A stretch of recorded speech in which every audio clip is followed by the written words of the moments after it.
ठीक आहे. चला, काल आपण काय बघितलं? काल आपण काय बघितलं? 5.1 क्वेश्चन नंबर 1 2 3 4. ओके, आज क्वेश्चन नंबर 5.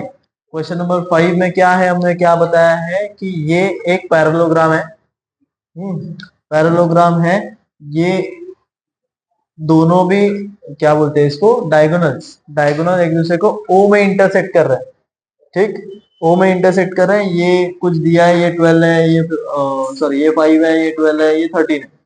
ठीक है, हमें ये प्रूव करना है कि ये जो है वो रोम्बस है। रोम्बस का प्रॉपर्टी क्या है वो बताओ। रोम्बस क्या होता है? कल मैंने समझाया था। रोम्बस क्या है? रोम्बस ना, रोम्बस मतलब जिसके चारों भी साइड सेम। ओके, तो अगर ये 13 है तो मुझे ये 13 13 13 प्रूव करना है।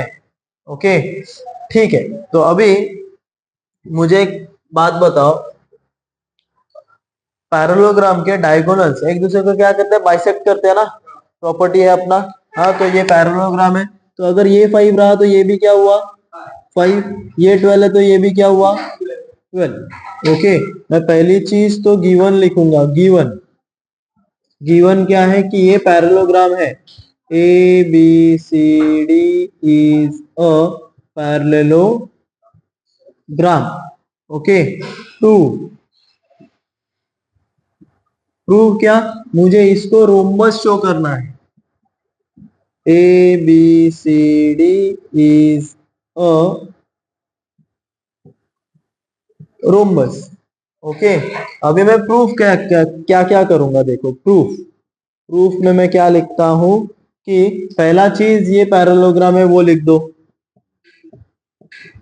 A B C D is a parallelogram. अगर ये पैरेललोग्राम है तो फिर ये AO और OC दोनों भी क्या रहेंगे? सेम। हाँ, ये BO और OD भी क्या रहेंगे? सेम। तो AO इज कॉन्ग्रुएंट, यहाँ पे सेगमेंट लिखो, segment AO is congruent to segment OC and segment BO is congruent to segment OD। Okay, यहाँ पे रीजन क्या लिखेंगे? तो property of diagonal of parallelogram. ठीक है, देयरफॉर मेरा AO OC क्या हुआ? 5 सेंटीमीटर का हुआ। BO OD क्या हुआ? 12 सेंटीमीटर का हुआ। इतना क्लियर है? पक्का? ठीक। अभी ओम शांत, अभी देखो यहाँ पे ये ट्रायंगल में, ये ट्रायंगल थोड़ा सा ध्यान से देखो। इन ट्रायंगल AOB, मुझे बताओ ये तीनों में से सबसे बड़ा कौन है? 13 13। AB स्क्वायर 13 स्क्वायर कितना हुआ? 169 बराबर। ओके, इसके बाद ये जो छोटा है ना, AO स्क्वायर प्लस, एक काम करो, डायरेक्टली पाइथागोरस के फॉर्मेट में लिखो।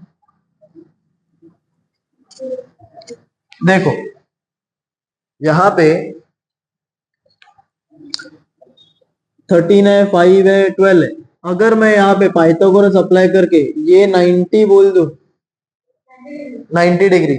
ओके, तो ये भी क्या हो जाएगा? 90 डिग्री हो जाएगा। अगर ये 90 डिग्री है तो पाइथागोरस के हिसाब से यहाँ पे भी 13 आएगा ना। सेम लॉजिक के साथ यहाँ पे भी 13 आएगा, यहाँ पे भी 13 आएगा। समझे? ओके, वही चीज हम लोगों को पहला क्या करना है, मुझे ये 90 डिग्री शो करना है। तो हम लोग क्या करेंगे? पाइथागोरस का हेल्प लेंगे। AB square is equal to AO square plus BO square. AB क्या है अपने पास? 13 का स्क्वायर, AO क्या है? 5 स्क्वायर, और ये क्या है? 12 स्क्वायर। 13 का स्क्वायर 169, ये है 25, ये है 144 ये भी क्या हुआ 169, दोनों भी मैच कर गया है ना। अगर दोनों मैच हो रहा है मतलब क्या है, ये पाइथागोरस है ना। Therefore triangle A O B is a right angle triangle. Okay, spelling लिया देते। AOB is a right angle triangle. Therefore, angle AOB AOB is equals to 90 degree. Okay, म्हणजेच काय, तो ये AC is perpendicular to BD. ये दोनों एक दूसरे को क्या है, परपेंडिकुलर है, 90 डिग्री क्रिएट कर रहे हैं, बराबर। इतना ठीक है। नाउ अभी मैं ये करता हूं कि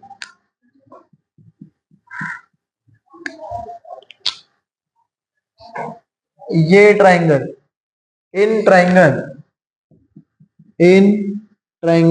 AOD अभी ये 90 डिग्री है, बराबर। तो फिर बाय पाइथागोरस थ्योरम ये क्या हो गया, AD square is equal to AO square plus OD square. तो AO क्या है अपना 5, OD क्या है अपना 12, तो ये हो गया 25, 144, 169। AD स्क्वायर हुआ 169, देयरफॉर AD क्या हुआ तुम लोगों का 13। ओके, ये हुआ 13। तो अभी ये सब निकालने का जरूरत नहीं है, बस वहां पे लिखो कि सिमिलरली क्या है, CD और BC is equals to 13 and CD is also 13। इतना क्लियर, पक्का। या फिर ये भी बोल सकते हो पाइथागोरस के अपोजिट साइड सेम होते हैं, तो ये 13 है तो ये भी 13, ये 13 है तो ये भी 13। ओके, मतलब हो गया ना, चारों भी सेम हो गए ना। ओके, तो फिर मैं यहाँ पे ये लिखूंगा fourth, therefore AB is equals to BC is equals to CD is equals to AD. Therefore, ABCD is a rhombus. झालं प्रूफ। क्लियर, पक्का समजलं, घ्या लिहून। क्वेश्चन नंबर 6, दिसायला मोठा दिसतोय पण एकदम चिंदी आहे। पहिली गोष्ट,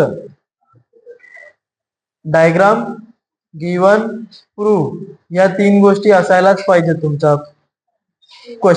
आंसर शीट मध्ये। ओके, त्याच्यानंतर उसके बाद हम लोग करेंगे प्रूफ। ओके, मुझे क्या चाहिए, मुझे चाहिए, देखो मुझे चाहिए find all angles of ABCR। ABCR के सारे एंगल्स, ABCR कहाँ पे है, ABCR। ओके, अभी उन्होंने क्या बोला है, PQRS, ये बाहर वाला जो है ये, और ये अंदर वाला जो है वो, ये दोनों भी क्या है, पैरेललोग्राम। ओके, पैरेललोग्राम के अपोजिट एंगल्स कैसे होते हैं, सेम होते हैं ना, बरोबर। मला ABCR पाहिजे, बरोबर। ABCR ये चाहिए। ये अगर 110 है तो ये क्या हुआ 110, बरोबर 110, अपोजिट एंगल सेम। ओके, तो फिर ये भी क्या हुआ 110, 110। अगर ये 110 है तो ये क्या हुआ 110, अपोजिट एंगल्स। ठीक, अभी बाकी रहे ये दोनों, सी, याद आ रहा है सी, इंटीरियर एंगल्स। इंटीरियर एंगल का एडिशन कितना होता है 180, बरोबर। तो 180, ये दोनों मिलके 180 है, तो 180 में से ये 110 है तो ये बचा हुआ कितना हुआ 70। तो ये हुआ 70, अगर ये 70 तो ये भी कितना हुआ 70। एवढं कळालं, हे कसं आलं ते कळालं। अभी बस उसको लिखना बाकी है। क्या लिखेंगे, पहली बात तो ये बताएंगे कि ये क्या है, parallelogram A P Q R S is a parallelogram. Okay, therefore angle P is congruent to angle R. Opposite angles of parallelogram. Okay, अगर अच्छा ठीक है, तो फिर ये एंगल R कितना हुआ, ये हुआ 110. अभी तक मुझे ये मिला 110. ओके, अभी ये दोनों भी सेम पैरेललोग्राम है, बराबर. तो अभी वो चीज भी मैं उसी तरीके से लिखूंगा कि ABCR is a parallelogram. Therefore, angle B is congruent to angle R.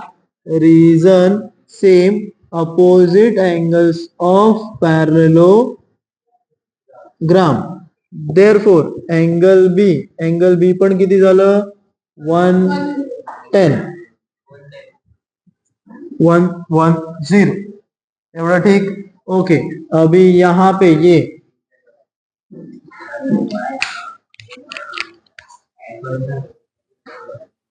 Third, angle B plus angle A, angle B plus angle A is equal to 180 degree. यहाँ पे एक तो इंटीरियर एंगल थ्योरम बोलो या फिर adjacent angles of parallelogram. Okay, तो फिर मेरे पास B है 110 plus angle A is equal to 180 degree. ये प्लस 110 यहाँ पे प्लस है, यहाँ पे आने के बाद माइनस. गुड. तो एंगल A हुआ 70 degree. Fourth one, angle A is congruent to angle C. Opposite angles of parallelogram. Therefore angle C भी कितना हुआ, 70 डिग्री.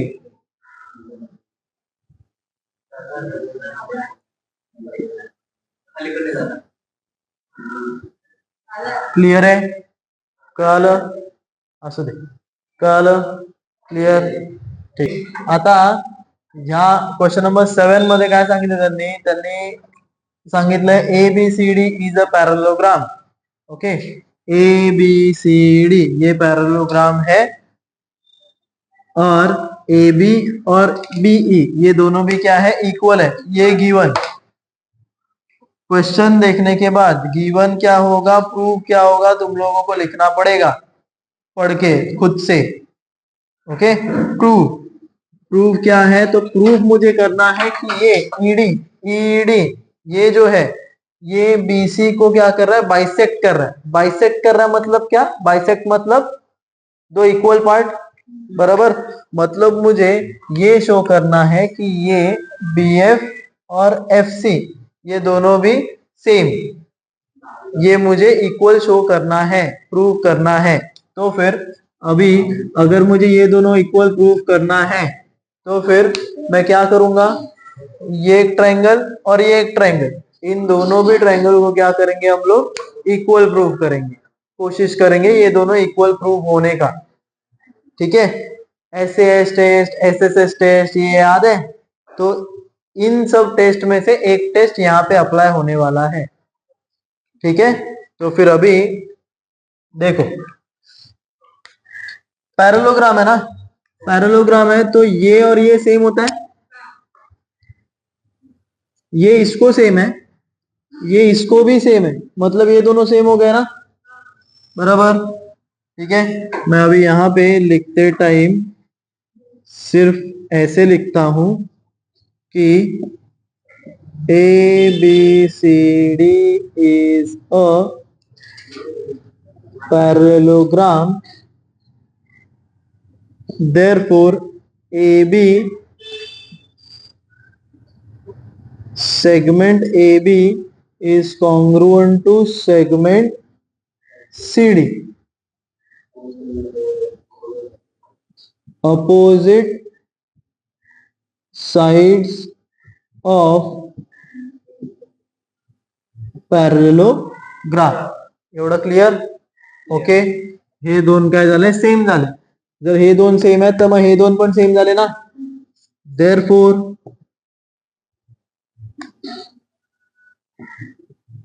सेकंड असं करा की ए बी और B E same, segment A B is congruent to segment B E given therefore A B C D को भी same है, ए बी बी को भी सेम है, तो फिर मैं ये लिखता हूं कि सेगमेंट सी डी ये इक्वल होगा सेगमेंट बीई को. इतना क्लियर? पक्का? हाँ. अभी ये दोनों तो सेम हो गए. नाउ देखो,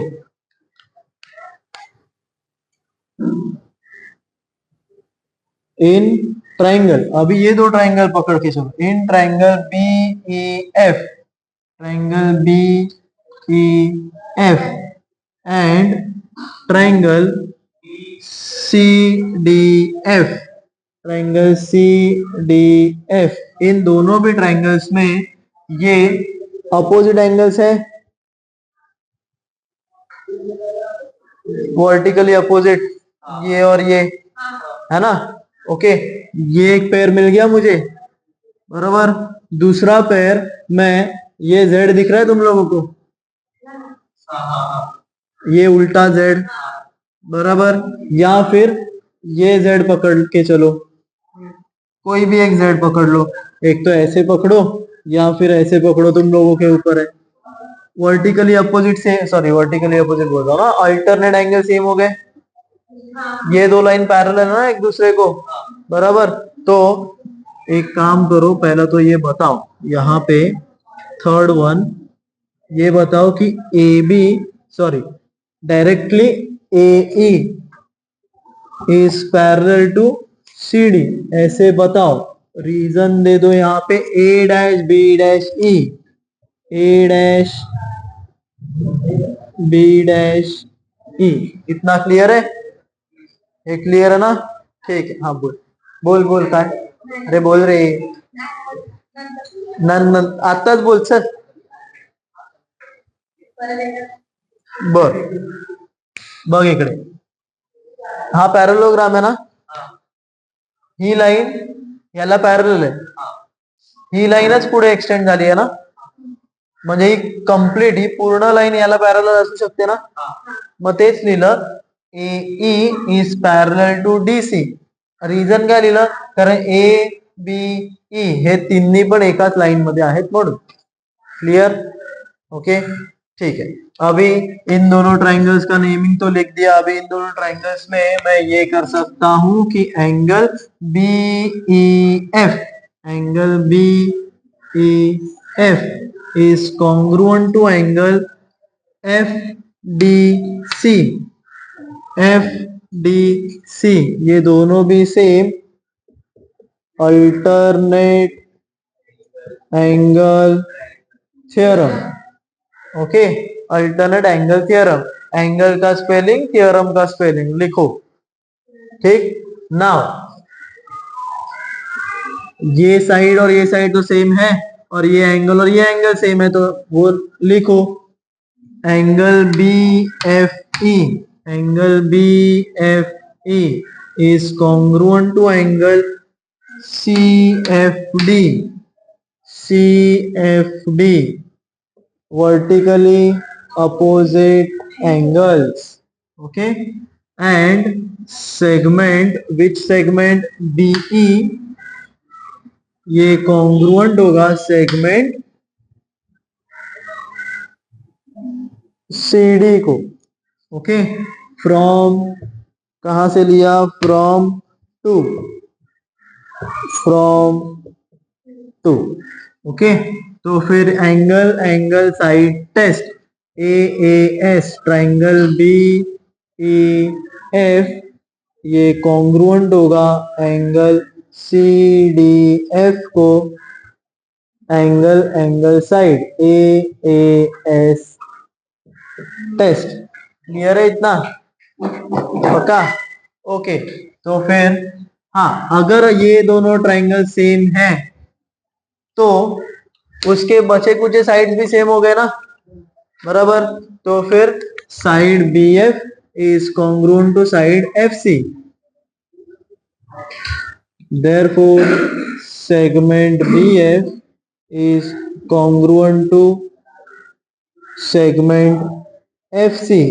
रीजन क्या? C S C T, corresponding sides of congruent triangle.